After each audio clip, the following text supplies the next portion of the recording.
Welcome to The Funnel. My name is John Shea, and I'm the president of Alignment Group. This is episode 171 of The Funnel.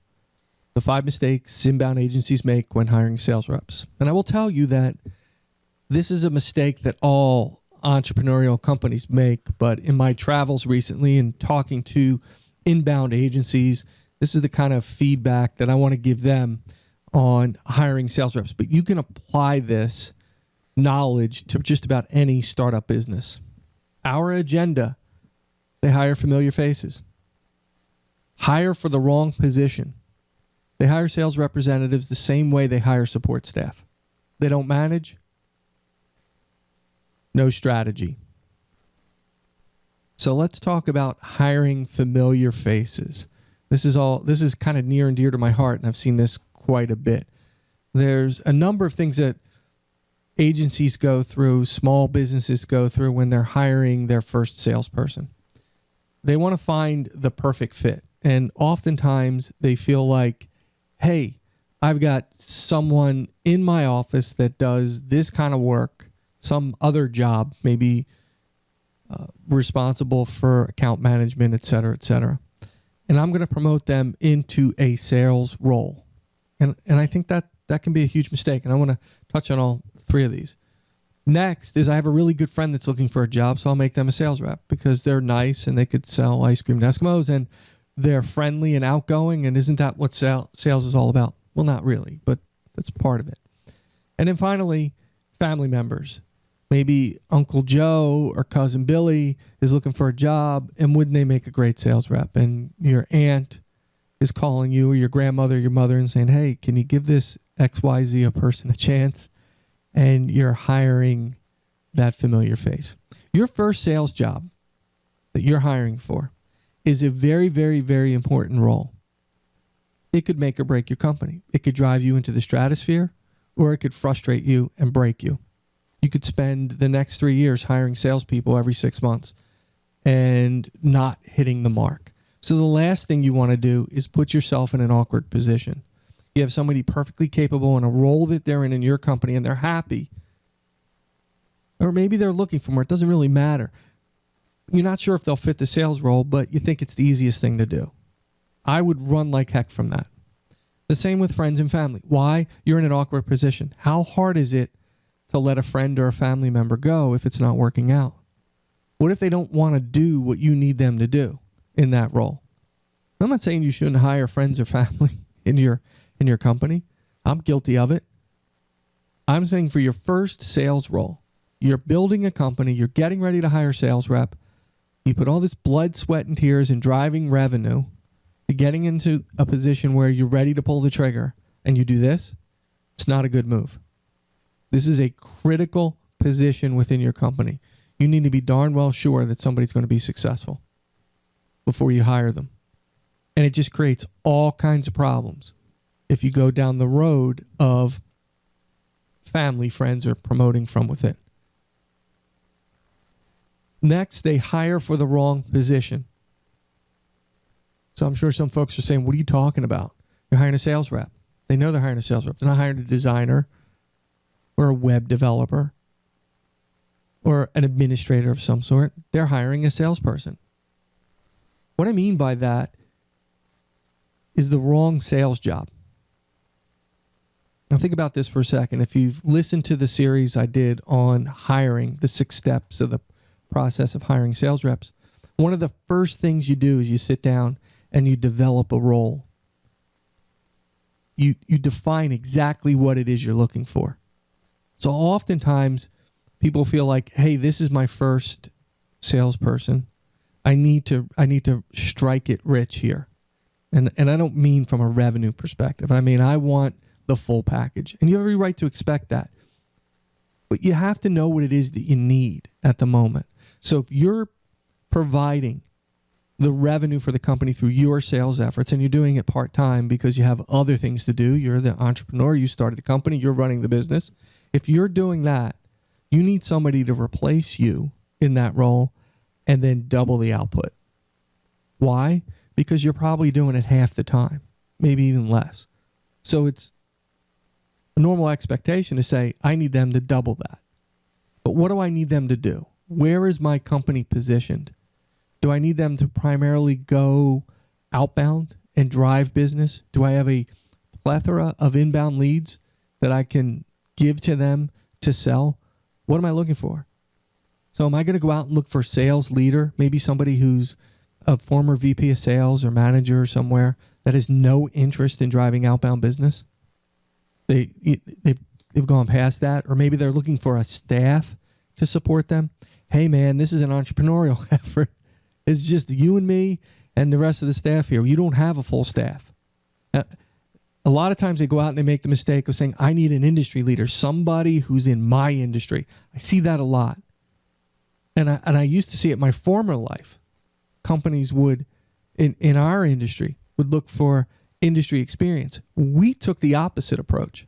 I don't want somebody else's baggage. I don't want somebody else's problem. And it's not saying that everybody that's in our industry would be a problem, but they're leaving their company for a reason and coming to you. So am I going to have to unwind all of the things that they learned in their old company that maybe doesn't match with my company? Am I hiring somebody else's problem? I'd say hire rock stars from any industry, somebody who represents you or represents future success. That's what I'd be looking for. I'd define exactly what the role entails. So if there's going to be a lot of outbound activity and driving business, they have to be able to hunt for new business. So that's an identified trait that I'm looking for. And if you go back and listen to the six-step sales hiring process, you understand what I'm talking about. That the first part of this entire process is really determining what it is that I need. What is that first rep in my company? What is their role? Now, that's going to be a different role than maybe 5-6 reps down the road. You've tripled the size of your company. You have a full staff of account managers. You have designers on staff. You're doing web development. Whatever it is you're doing. I'm just kind of making that up. But any small company, you're growing. Your first rep fits a defined role, and that's based on what you're trying to build. And then beyond that, the role changes. Maybe I have 5 years from now, I have a ton of accounts that need management, that need somebody to upsell and work with them on a daily basis. That's a different role than somebody that's designed to go out and drive business. Maybe I need somebody sitting inside handling all the inbound leads and teeing it up for a more senior rep. You see how that changes? So a lot of times I see people hire for the wrong job. They bring in somebody and expect them to sort of build everything for them. You can do that. But my suggestion would be lay a little groundwork ahead of time. Figure out what it is you're looking for and hire for that position. Next, they hire salespeople the same way they hire support staff. So let me get this out of the way. There's nobody that's better based on job description. It's not what I'm talking about here, okay? What I'm talking about is the difference in selling versus the difference in hiring a designer. For example, if I'm hiring a designer, I can see their work. I can visually see what they've accomplished, unless they're committing complete and total fraud and saying that taking credit for work that's not theirs. But I can see that work. I can look at that work. I can talk to people that have experienced it. It's very visual. If I'm looking for somebody that has accounting experience, I can put them through some exercises. And I can say, okay, you understand the accounting world. Sales is a little different. The evidence of success with sales takes a little while to peel back the layers. Just because it's on the resume, or even if it's told to me by a former manager, I'm not really sure how they became successful. I need proof of that. In other words, were they the beneficiary of the territory, the company, the previous rep? I don't know. So it's going to take a little work for me, and I need demonstrable evidence of success. And I need definitive proof of that. I also need to know where their strengths are, and more importantly, the hidden weaknesses. Again, I go back to the hiring process and basically doing an assessment and hiring differently than I hire support staff. There's a different process, a different level of attention. My questions are a lot different. The type of evidence I want back is different. Anybody that's in that entrepreneurial role, they're hiring their first sales rep. It's a common mistake. And it costs you. I can tell you there's people listening to this that have hired salespeople, started a company, hired salespeople, and maybe are on their third or fourth because they haven't been able to get it right. 6 months, 9 months, 12 months, they've lasted. And it hasn't really been that good. Everywhere I go, I hear it. This person came in with all these credentials, XYZ, and couldn't get it done. And a lot of what they're projecting is on the rep that they hired. And I will tell you, in the vast majority of cases, outside of sort of blatant insubordination, it's a 50-50 split. You hired them, you improperly hired them, and expected them to create different results. They came in expecting something different and acted differently. And what ends up happening is they're a failure. So they own half the responsibility. You own half the responsibility. Most people project that out on the former rep and don't really take into account the mistakes that they've made. What I would do if you're in that position, I'd go back and I'd look, do I have a role outlined? How did I hire this person? Did I go through a real sales hiring process? Did I assess them properly? Where did I make mistakes? Forget about them. You might be angry because they didn't sell for you and you paid a lot of money. Move past that. Learn from your mistakes. Learn from the mistakes they made and move forward. Think about it differently than existing staff members. Okay, I want to talk a little bit about the 6-step sales hiring process infographic. You can go to the website, alignment-group.com/the funnel. This is episode 171. Just click on it. There'll be something at the bottom of the page you can click and just fill in basic information and we'll send that to you. It's a great infographic. Help you kind of stay focused when you're ready to hire that first rep. And there's a little graphic on the side.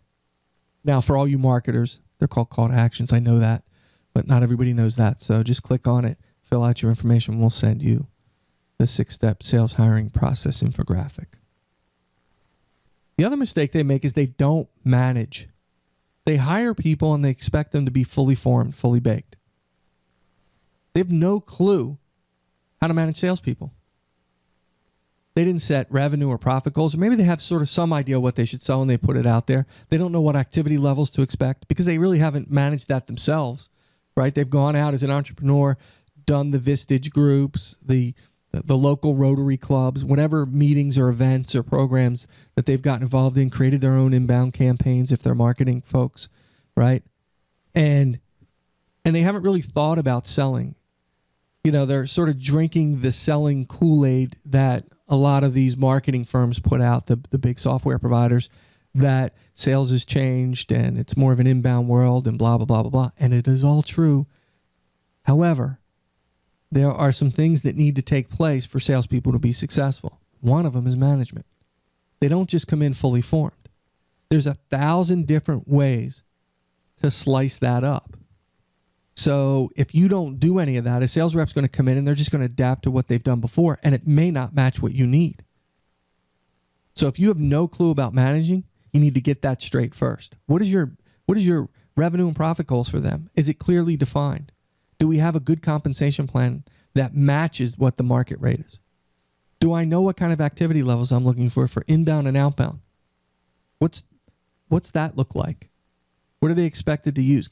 Do you have the CRM set up for them? Do you have rules and regs on that? How are they supposed to do that? What are the accountability standards? And who's monitoring, managing that?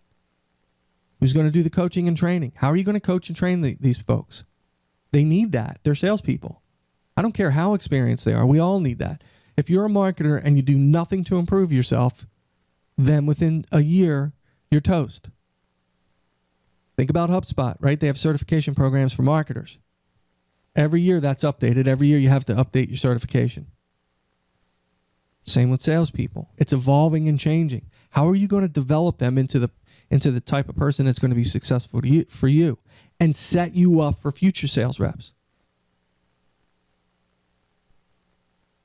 Right? So if you put all that in place and you know how to manage, you have your meeting cadence down, you know when you're going to meet, the pipeline discussions, et cetera, you've got all that laid out. Isn't that great? Right? So the second rep that comes in, you can continue on. And by the time you get to a manager, that you're ready to hire a manager, you know how to manage a manager because you've been the manager. Say that 5 times real fast. It's that simple. I love this one. No strategy.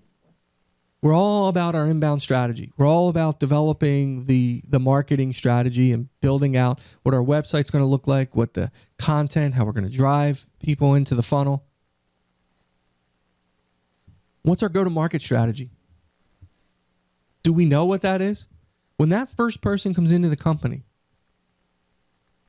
do they know that strategy? Because if they don't, what they're going to do is they're going to adapt to what they know. Whatever that strategy was in their previous world, heaven forbid you hire from outside the business, that's where they're going to go because that's what they know. And if you allow them to set the strategy and it's wrong, the next person that comes in has to do it all over again, and so on and so on. And if the mistake keeps being made, you're never going to get anywhere. You set the strategy. You know who you need to talk to. You know who you need to sell to. How are those deals constructed? In person, over the phone, go to meeting? What's the balance between inbound and outbound? How much do I expect them to do outbound sales? And what does that look like? Here's another bad word, cold calls. 2 words, cold calls. What does that look like? Okay, smile and dial's not fun. There's other ways to do it. Doesn't that go into you hiring someone who can deliver? Again, it goes back to the profile. What am I looking for? All of these pieces need to fit together.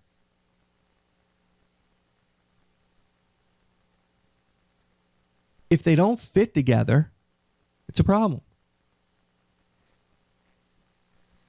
Again, it's like pieces of the puzzle. I'm going to touch on one final component to this. And I don't have it written down here in my notes and for those of you watching the video on the slide, but I'm going to tell you that you need to have your sales process and your sales methodology defined. Do not hire someone and expect them to build that for you. You run the company, you own the company. If that's your model for building your strategy, your process, and your methodology, what happens when they leave? Does the next person get to come in and develop process and methodology and so on and so on? Your process and methodology will keep changing.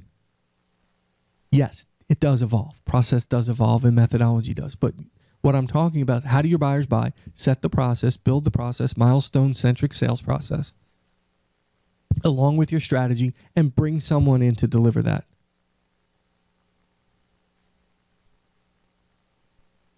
Because they need to adapt to you. You shouldn't be adapting to them. That's way too much risk. Lower the risk. I keep saying that with hiring sales reps. The 6-step sales hiring process is simple. It's about finding the most qualified rock star you can find to deliver on your promise while at the same time reducing risk. So if you build these programs out ahead of time and hire for what you need, you're going to have a much higher level of success. Now, there's a ton of other things that go along with this, onboarding, et cetera, and that's for another podcast. I hope this sort of helps you understand what's necessary to hire your first sales rep. You can find us at alignment-group.com/thefunnel. You can subscribe there. You can subscribe through us. Of course, you have iTunes, LinkedIn, Stitcher, all of that good stuff for the funnel. You can find us on Facebook.com, Alignment Group, at Shay John R is my Twitter handle. LinkedIn, we're on Google+. Contact me at jshay@alignment-group.com. And finally, our website, alignment-group.com. I really enjoyed this podcast. I get fired up. I could probably go on for another hour with this topic. Any questions, comments, anything you want to say, go to the website, leave some comments, drop me an email. If there's a topic you want to hear about or you want me to talk about, I'd be more than happy to do that. Until next time, keep filling the funnel.